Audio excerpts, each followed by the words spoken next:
Le trauma n'est pas dans ta tête, il est dans ton corps, il est dans ton système nerveux. Un trauma, c'est pas un événement, c'est la trace qui est restée dans ton système nerveux. Cette blessure-là, elle peut modeler ton identité, tes réactions, ta santé, sans que tu comprennes pourquoi, parce que tout se joue dans l'inconscient.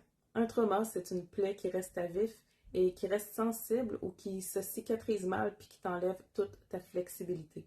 Il n'y a pas juste un type de trauma. Oui, il y a les traumas classiques, violence, abus, accidents, mais il y a aussi les traumas développementaux.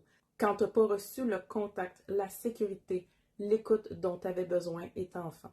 Les traumas préverbaux, avant même que tu puisses parler, ton corps enregistrait déjà les stress, même in utero, soit avant ta naissance. Il y a aussi les traumas vicariants, quand tu es exposé au malheur des autres trop souvent puis trop longtemps sans savoir te réguler, comme pour les gens dans les métiers de soins par exemple. Et il y a les traumas médicaux, soit quand le corps vit un choc ou une invasion qui crée un sentiment d'impuissance. On trouve aussi les traumas environnementaux, comme l'exposition chronique aux moisissures, aux métaux lourds, à d'autres produits chimiques aussi. Et aussi, on compte là-dedans tout ce qui résulte et crée des stress chroniques, qui soient relationnels ou dus à un rythme de vie complètement effréné.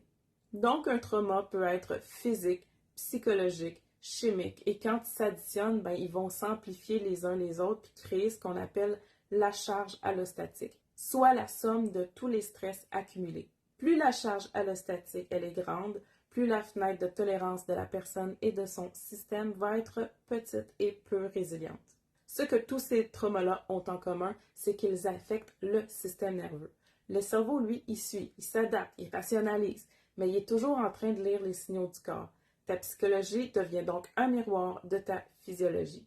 Si ton système est figé, déconnecté ou hyper vigilant, donc bloqué en mode survie, ça va teinter tes pensées, ton humeur et tes comportements. Alors non, t'es pas trop sensible, t'es pas paresseux, t'es pas brisé, c'est juste un corps qui porte une charge que t'as jamais pu déposer.